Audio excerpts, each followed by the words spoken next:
Hi everyone, my name is Matthew. We're back again for Stephen's video channel, and this time we'll be doing another review. I'm lucky to be joined by... Hi, Mary Harron, and we're going to talk about Honoré de Balzac's Lost Illusions. That's right. And Stephen, would you like to introduce yourself to... I'm Stephen Vizinczey, and I wrote about many books, and the latest is Three Wishes. And about talking about Balzac, he said once that genius is learning a great deal from very little. No, at Balzac's time in the 19th century, mass media was a little newspapers which are appeared in 10,000 copies, and that was the media. Yeah. And Balzac understood it so profoundly that he really managed to get from these the whole structure of the mass media, which is so the great novel about the business of culture is Lost Illusions. Brilliant. And yeah. And what is amazing about it is that when I went to Hollywood many years later, I recognized all the characters. He not only got the nature of the mass media correctly from newspapers which are appeared only in 10,000 copies, but even the characters which inhabited it. And that's amazing. So very strangely, in Hollywood, I learned nothing new about the mass media, which I didn't learn from Balzac. And incidentally, in Hollywood, I knew their Balzac, because they lived it. And even when the mass media meant Hollywood and huge million-dollar businesses, the structure and the characters involved in it was exactly the same. So Balzac could foretell the future. And if you want to understand the business of culture, you have to read Lost Illusions. And I see Mary wanted to come in there, and before she does, I just want to break it down to the viewers. Basically, a certainly famous book written by Balzac, as you mentioned, a story of a young poet who tries desperately to make a name for himself in Paris, as all young poets do, I suppose. Paris is the place to go. The book is supposed to be a realistic and satirical portrait of manners and altruistic life. So Mary, you chose this book to review, and I'm sure this is one of Stephen's favourite books as well. I want to bring you in. Why is this one of your favourite books? Well, it's actually two books. I would say the one I love most is the second one, which is called The Splendors and Miseries of the Courtesans. But Lost Illusions is a fantastic book. It's about a young man, as you say, trying to make his way in Paris. It's about someone very talented and also very physically beautiful, who is brought down both by society and by his own weakness. You know, he's easily corruptible. And he falls in love with a wealthy married woman, and he lives in a provincial town, which in France at the time it was terrible to live in the provinces. Everyone wants to get to Paris. If you want to make your name, you've got to come to Paris. And it's a bit of a scandal because she's an aristocrat and he's not. His mother was an aristocrat, but his father was just a regular tradesman. So there's a lot about social class and the barriers of social class and what people do to overcome them. But it's also about, in a way, the first illusion he has is he thinks he's madly in love with this woman, and they run away to Paris together, and they appear at the opera. And she has her wealthy cousin takes her to the opera, and he also goes to the opera, and they both dress up to try and make a splash at the opera. And then they look at each other across the theater, and they're both like, to her, to him, she suddenly looks old and unfashionable, and she sees him dressed in kind of vulgar clothes, and this love that they had, this infatuation, suddenly dies in the face of kind of the social contempt that they are aware of by people looking at them. So it's about the kind of ruthlessness of society and the way people are dressed on the the external appearances and money and status. So there's that. But there's also just a wonderfully, even though he's disapproving of the world of the small magazines, he kind of loves it as well, because there's all this vitality and there's the corruption of people taking bribes to write good reviews.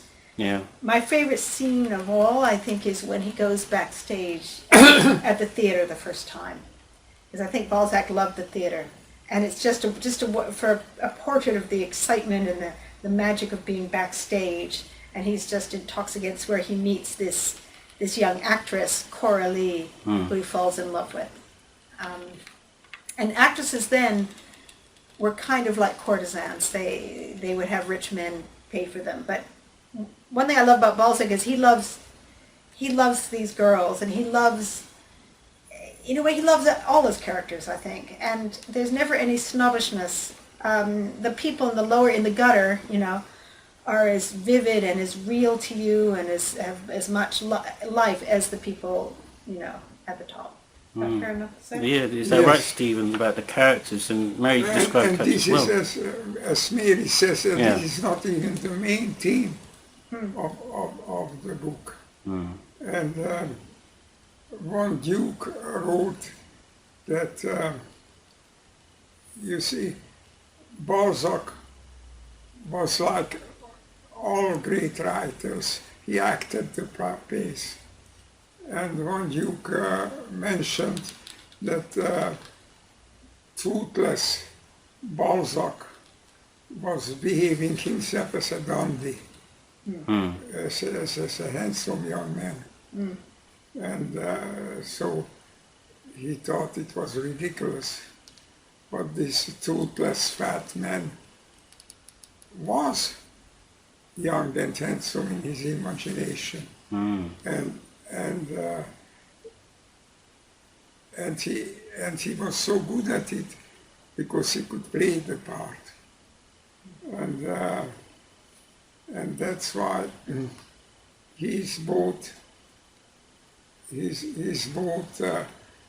two characters at least. A good writer is in all his characters, but his two main characters is one is incorruptible and idealist, which was one side of Balzac, and the other was corruptible and taken in with the goods of this earth. Yes, I don't think he couldn't have written so well about fashion and society and the correct if he didn't have those weaknesses himself, and he understood them, and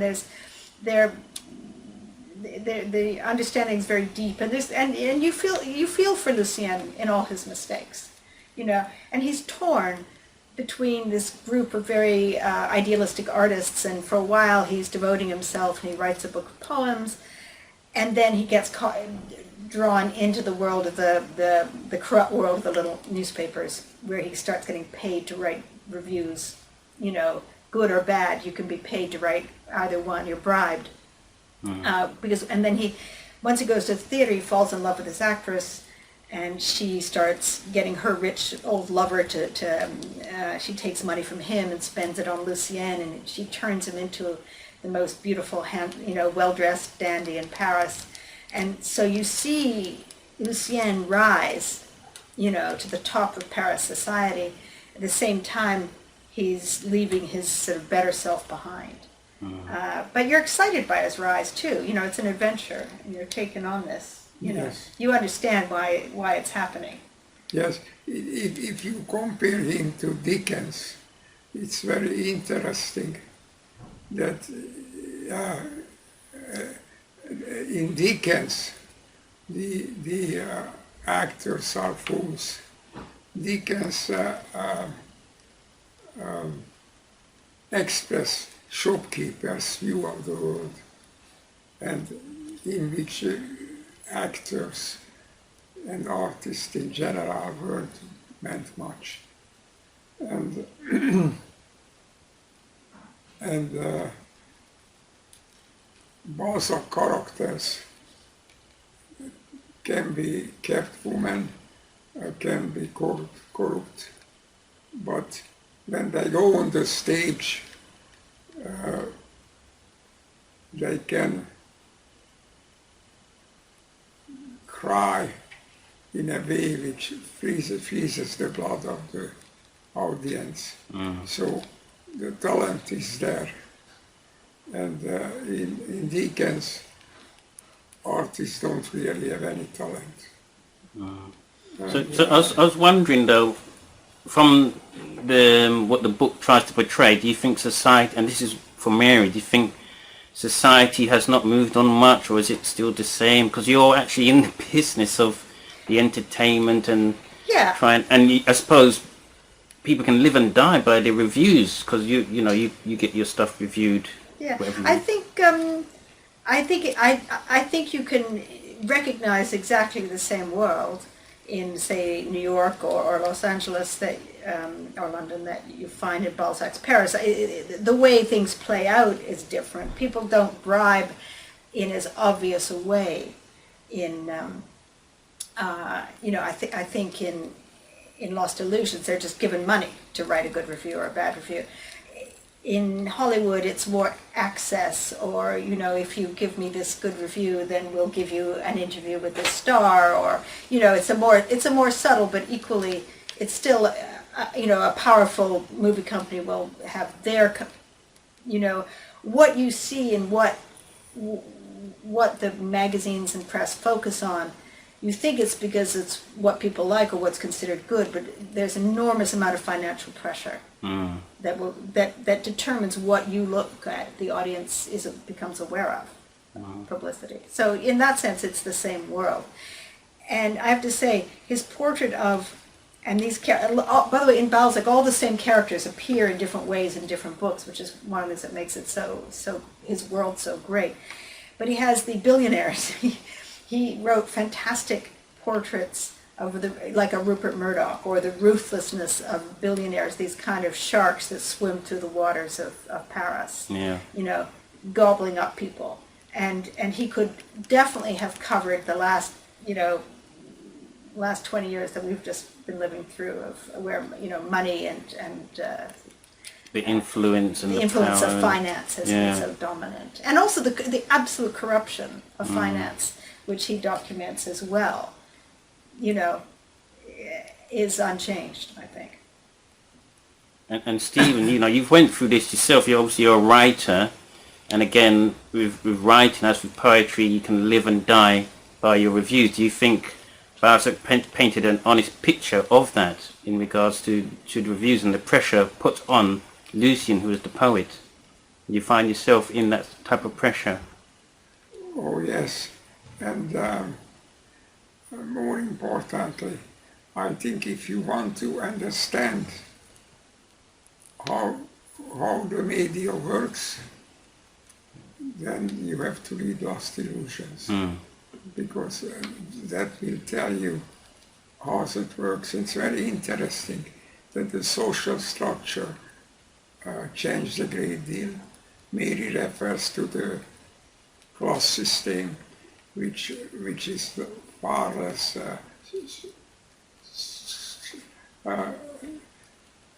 rigid than it used to be.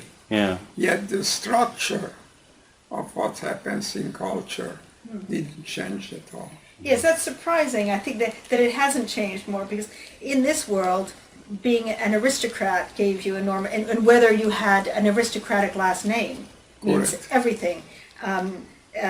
Lucien's mother's name was de Rubempré, so she had a D-E in front of her name, which means you're an aristocrat. And, wow. and he was Lucien Chardon, means his father was like a commoner. So he changes his name to his mother's name. And then that's fine because he's an aristocrat, he's accepted in these different salons, but then people find out that he's changed his name, and it's a sort of disgrace. So that kind of thing, that we've managed to get away from. But the corruption and the status and the way, I think, talented people, innocent people are squeezed out or sort of knocked down, I think, is very similar. And you can learn any sort of one who wants to be an artist should read this book. Now that you've mentioned that, I want you to whet the viewer's appetite. So Mary, I'm going to ask you to read a passage from the book. Hang on, then you have to pause for a minute. Well, that's fine. I mean, while you're looking to see a particular passage, I'm going to ask Stephen, an easy question. Why should anyone of today's age, and you did mention it actually a bit, but just to be sure, why should anyone of today's age read Lost Illusions? There's thousands or millions of books out there. Why should they read this? Well, I think all our knowledge comes from the media. And how to take that knowledge and how to defecate knowledge, you have to read Lost Illusions. I tell you, I first read it when I was 17 years old, and it changed my life. For 4 years, I couldn't go to sleep until I read the whole book. And I read it at one go without stopping. Hoping I will fall asleep during the reading, but I didn't. And I wouldn't be the writer or the man I became if it hadn't been for that book. And this certainly would help you not to be fooled by the way the news is fed to you. Yeah, important advice there. Mary, did you manage to find a passage? Or I suppose what's happened is Lost Illusions has got to Mary again. She's actually reading the book. I'm trying to find a passage. I'm just going to say, this is when he's going behind stage. Yeah. He's being led by a friend, and then the orchestra usher took a small key and unlocked. He's taking him backstage. Took a small key and unlocked a concealed door in a large wall. Lucien followed his friend and passed suddenly out of the well-lit corridor into the black hole, which in practically every theatre connects front and back stage. Then walking up a few damp steps, the provincial poet arrived behind the scenes where the strangest of spectacles awaited him. The narrowness of the supporting struts, the height of the theatre, the ladders with their lamps, the flats, these are the scenery, so ugly when seen from close quarters, the actors' heavy makeup, their costumes so bizarre and made of such coarse materials, the stagehands with their greasy jackets, the dangling ropes, the stage manager striding about with his hat on, the extras sitting around, the hanging back cloths, the firemen, all this array of ludicrous, dismal, dirty, hideous, and tawdry objects, was so unlike what Lucien had seen from the front that his astonishment was unbounded.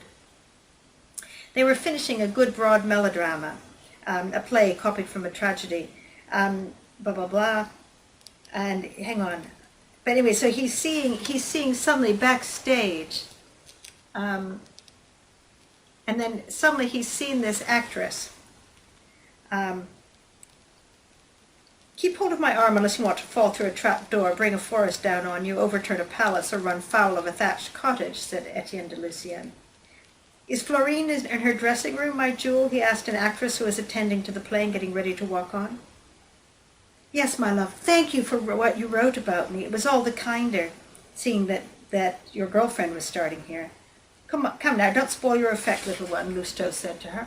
Rush on, up with your hand, try your hold, unhappy wretch, on me, for there are 2,000 francs takings this evening. That's the theatre manager. Lucienne was staggered to see the actress strike a pose and cry out, "Hold, unhappy wretch," in such a way as to make his blood run cold. She was no longer the same woman. "So that's the theatre," he said to Lousteau. So suddenly he's seeing, both the kind of, he's seeing the glamour of the front, then he's seeing the kind of sordidness from the back, and then he has a chat with an actress, and suddenly the actress starts to speak and she's transformed. So it's just about the magic of theatre, really. And the magic of talent. And talent, yes. Yes. That's Because, brilliantly read. They have the talent. Yeah. They might be ridiculous, but they are good, they are talented.